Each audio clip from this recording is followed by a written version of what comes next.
Gerard, so you don't know how many times a week on this show someone will say maybe we should get Doge.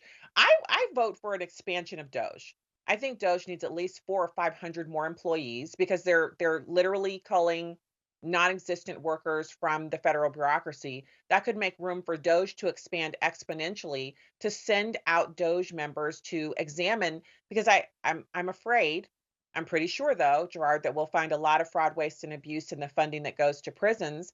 And if these idiotic ideas have to persist, if we're going to have local judges dictating to the executive branch, the one person in our country who's elected by every single American, the president, we have judges usurping his authority as CEO of the executive branch, and they're telling him what he can and can't do without going to SCOTUS, without having his equal, his co-equal weigh in on it.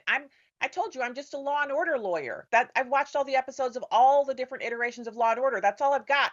But to me, this stinks. Like this does not smell constitutional that these little petty judges can keep limiting the authority of President Trump when this never happened during the Biden administration. They never limited Biden, but they're only limiting Trump, which to me means there's something wrong with it.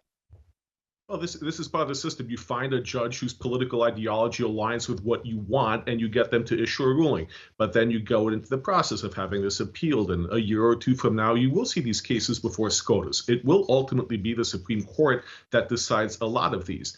But the problem there, and I do think that they will be decided in Donald Trump's favor.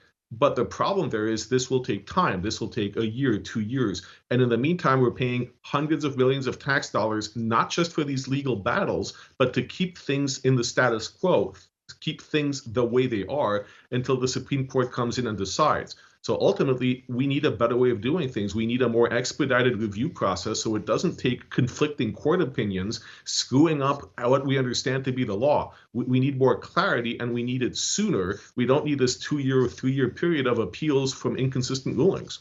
For full shows, live and on demand, it's Salem News Channel.